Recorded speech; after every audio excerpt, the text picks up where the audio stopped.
The new company name for the WWE and UFC merged enterprise under the Endeavor umbrella has now reportedly been revealed. Roman Reigns, the WWE Undisputed Universal Champion, has been officially advertised for Money in the Bank in London's O2 Arena. Pat McAfee signs with ESPN. Was Triple H at Raw this week after he was absent from Friday's SmackDown television taping? Speaking of Raw, we got the ratings for this week's episode on USA Network. An update on the early plans for Becky Lynch versus Trish Stratus.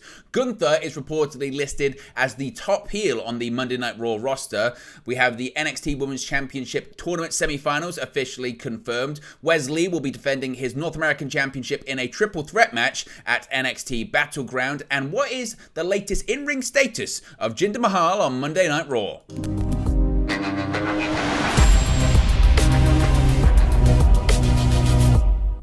Hey guys, welcome back to Wrestling News 365. Hope everyone is doing very well. As always, there are plenty of news stories to get into in the world of World Wrestling Entertainment. Let's start off talking about TKO Group Holdings. Now, what is that? Well, that is the company name for the merged enterprise of WWE and UFC by Endeavor. The new whale has been knocked out and a new permanent name has been chosen for the soon-to-be merged WWE and UFC hybrid company. CNBC is reporting that what was temporarily known as New Whale Inc. will now be known going forward as TKO Group Holdings, with the TKO acronym meaning technical knockout, paying homage to both UFC and WWE's shared combat sports lineages. While the two companies have an agreement to merge under this new name, WWE is still to be run by Vince McMahon out of its headquarters in Stamford, Connecticut, while UFC is still being run by Dana White out of its own headquarters in Las Vegas, Nevada. The new company will be listed on the New York Stock Exchange as TKO. The merger between the two companies will make TKO Group Holdings worth an estimated $20 billion. Endeavor CEO Ari Emanuel secured Chairman Vince McMahon to oversee WWE during negotiations, with a new revision made to WWE's term sheet which says McMahon must remain in charge of the company until either he retires or is physically unable to be in charge, i.e. death or incapacity. McMahon was also granted 5 of the 11 seats on the WWE Board of Directors as well as veto power. In exchange for the request to make McMahon executive chairman, WWE shareholders get a higher percentage of voting power under the new terms. Despite McMahon's newly cemented authority, Endeavor has been adamant that WWE Chief Content Officer Paul Triple H Levesque will continue to oversee the creative direction of the company. Whether or not that actually happens will remain to be seen. But what are your thoughts on the name of TKO? We kind of already knew it was going to be TKO, but yes, TKO Group Holdings is going to be the name. What are your thoughts on it? Let me know your thoughts, as always, in the comment section below. Roman Reigns is going to be working 3 premium live events in a row. The status of Roman Reigns for the upcoming WWE Money in the Bank 2023 event in London, England has now been officially confirmed. As we've covered previously, Reigns was recently added to the list of names advertised for Money in the Bank on WWE.com, but those lists don't always end up being accurate. Now, we seem to have a more definitive answer, as WWE has sent a press release announcing that Reigns will indeed be at Money in the Bank on July 1st at the O2 Arena as well as at the SmackDown the night before. The release as follows. WWE today announced that undisputed WWE Universal Champion Roman Reigns will appear live at the O2 in London for SmackDown on Friday, June 30, and Money in the Bank on Saturday, July 1st, 2023. Final remaining single ticket event tickets for SmackDown and Money in the Bank will be available this Friday, May 19 at 10 a.m. British Summertime via Ticketmaster and the o2.co.uk. This marks the first time ever that SmackDown will be broadcast live and in prime time from the UK at 8 p.m. local on BT Sport. Money in the Bank marks the first WWE Premium Live event to be held in London in over 2 decades.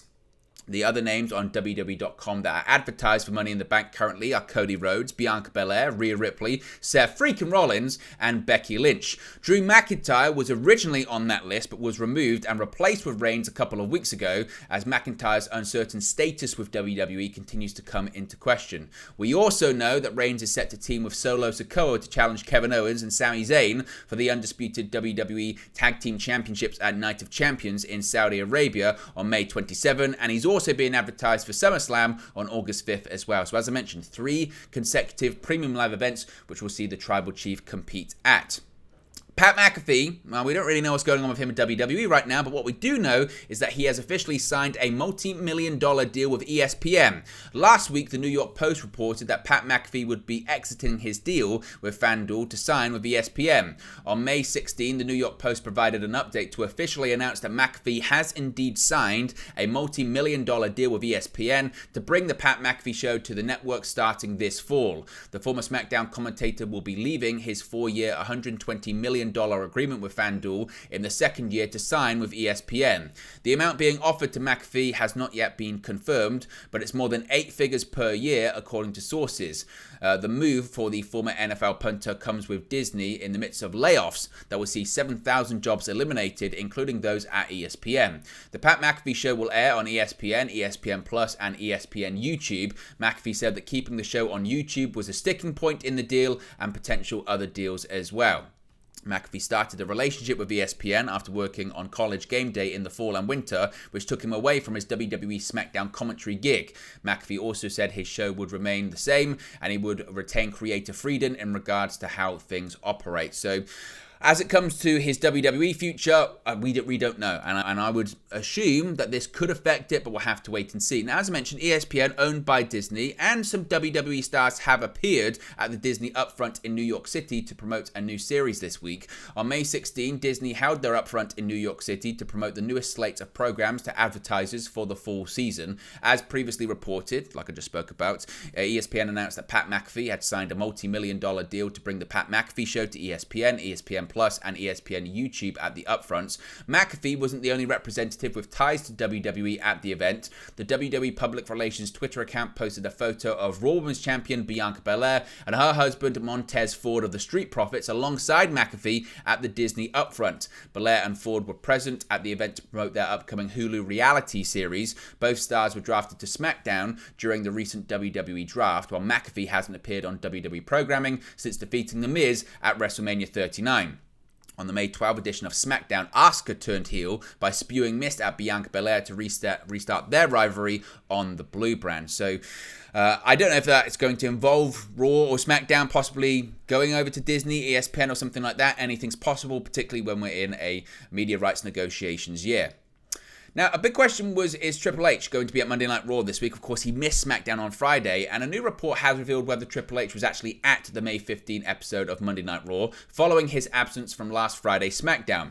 Since taking over creative from Vince McMahon in July 2022, WWE Chief Content Officer Paul Triple H Levesque has led all the WWE shows except the Raw after WrestleMania 39 this year. That's the one where Vince McMahon kind of seized control after WrestleMania because he was in Los Angeles. Apart from that, he hasn't missed a broadcast or a taping, unless that one time when he had COVID and he had to miss it. However, Levesque was absent during the May 12 edition of SmackDown, with Bruce Pritchard being tasked to lead things in his absence.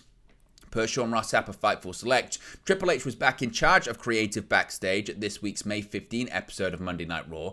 Monday's show featured the latest build-up for the upcoming Night of Champions event, with Sami Zayn and Kevin Owens being the centerpiece of the program as Paul Heyman set up some obstacles for the undisputed WWE Tag Team Champions.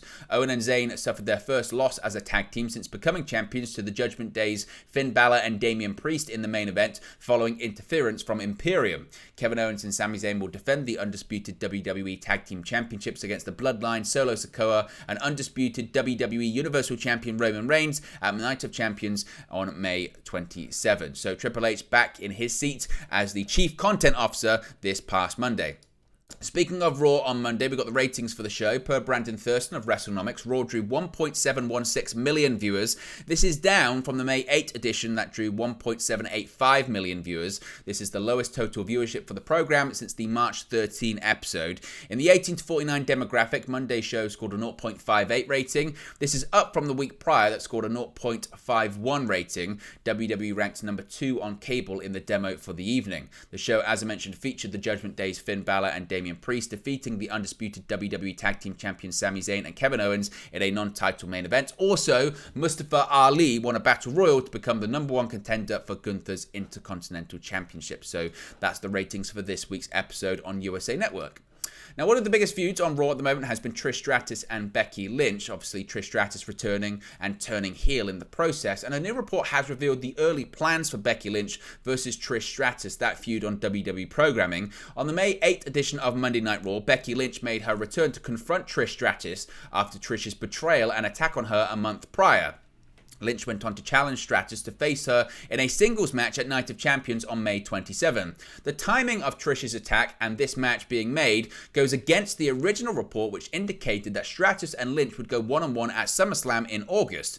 Per Sean Ross Sapp of Fightful Select, they have provided an update noting that the early plans has the feud continuing past Night of Champions. It hasn't been confirmed how many more matches the two former champions will have against one another following the May 27 event. So some are speculating that we could see multiple matches between the two, with the first taking place at Night of Champions, but certainly not the last.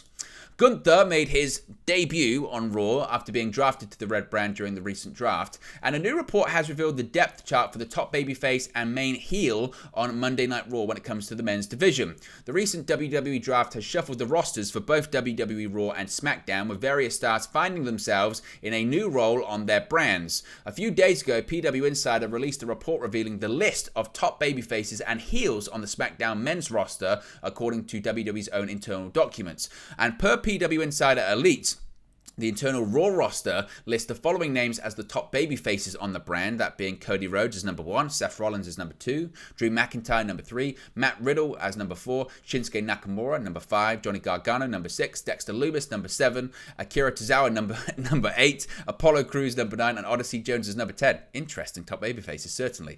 Meanwhile, on the heel side of the roster, Intercontinental Champion Gunther is listed as the top heel on the Raw brand. Following Gunther as top heel, it goes The Miz, Bronson Reed, JD McDonough, and Riddick Moss were all listed on the internal roster.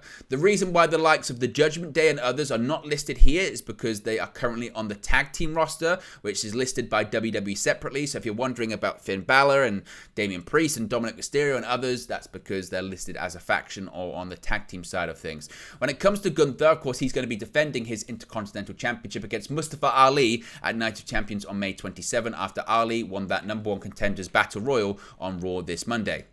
Let's switch gears here and talk about NXT, and last night's May 16 episode of NXT on USA Network played host to the continuation of the NXT Women's Championship tournament. Last week, Lyra Valkyria won her quarterfinal match against the right-hand side of the bracket against Kiana James. Last night, Valkyria's semi-final opponent was decided in a quarterfinal between Cora Jade and Fallon Henley. The match opened last night's show and was won by Jade, meaning it will be her against Valkyria in the semi-finals on the right-hand side of the bracket next week. On the left-hand side of the bracket, Tiffany Stratton beat Gigi Dolan in a quarter-final match last week. Last night, the last quarter-final was Roxanne Perez versus JC Jane to determine Stratton's semi-final opponent, and that match was won by Perez. The final will take place on Sunday, May 28 at NXT Battleground, so as things stand, it will be Stratton or Perez versus Valkyria or Jade. The semi-final matches will both be taking place next week, since that's the last episode of NXT before Battlegrounds. Just to throw it out there, the final could end up being a three-way with Jade, Perez, and Stratton, just based on some of the build and the history between those three women, but officially, as things stand per the tournament bracket, it'll be Stratton or Perez against Valkyria or Jade. If it's not a three-way, Perez versus Jade would probably be the best bet based on their past. We'll have to wait and see, of course. The NXT Women's Championship was vacated by Indy Hartwell after she suffered an injury and was also called up to the Monday Night Raw roster, so that's how we got there as well. Speaking of matches for NXT Battleground, we're going to have a North American Championship triple threat match. It was revealed during Tuesday night's episode of NXT that Wes Lee will be defending his WWE NXT North American Championship in a triple threat match against Tyler Bate and the Schism's Joe Gacy at Battleground. During the episode, Gacy and the Dyad attacked Lee and Bate, and they weren't able to compete in their match against Charlie Dempsey and Drew Gulak. Carmelo Hayes and Trick Williams took their spots and won. At Spring Break-In, Bate and Lee had joined forces in the feud with Dempsey and Gulak. Bate was in Lee's corner during the title match against Gulak on May 2nd edition of NXT. 2 weeks before, on the April 18 edition, Lee had successfully defended his title against Dempsey, but after the match was attacked by Gulak and Dempsey too.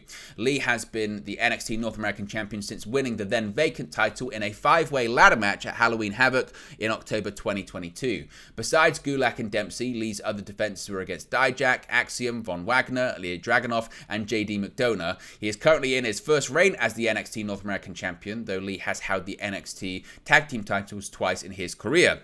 As for Battleground, of course, it's set for May 28 in Lowell, Massachusetts. Other matches announced for the event include the aforementioned tournament final for the NXT Women's Championship, which is vacant, and Carmelo Hayes will be defending his NXT Championship against Bron Breakker. Dragon Lee will also be challenging Noam Dar for the Heritage Cup Championship too. Finally, we've got an update on the in-ring status of Jinder Mahal on Monday Night Raw, and it's quite an interesting one, actually. On the May 15 edition of Monday Night Raw, Indus Sher made their in-ring debut on the brand in a squash victory. Following the match, their associate Jinder Mahal cut a promo to proclaim that Via and Sanga would take over Monday nights. Sean Rossap of Fightful Select provided an update, noting that the main creative plans call for Indus Sher to work as a team, with Mahal to be the mouthpiece for the duo. However, the report notes that Jinder Mahal will still be wrestling in the ring moving forward. Elsewhere in the report, it was noted that Adam Pearce served as the backstage producer for Indus Sher's match on the show. So there you go, guys. It's the latest WWE news for you. Be sure to smash a like on the like button. Be sure to subscribe bottom right hand corner. Let me know your thoughts as always in the comment section below, and I'll speak to you again very, very soon. Hey guys, thank you for watching, listening, streaming, or however you come across this video today. Be sure to click on the video on the right there to watch our next video, or click the bottom there to subscribe, or the bottom right hand corner. Thank you very much, and I'll speak to you again very soon.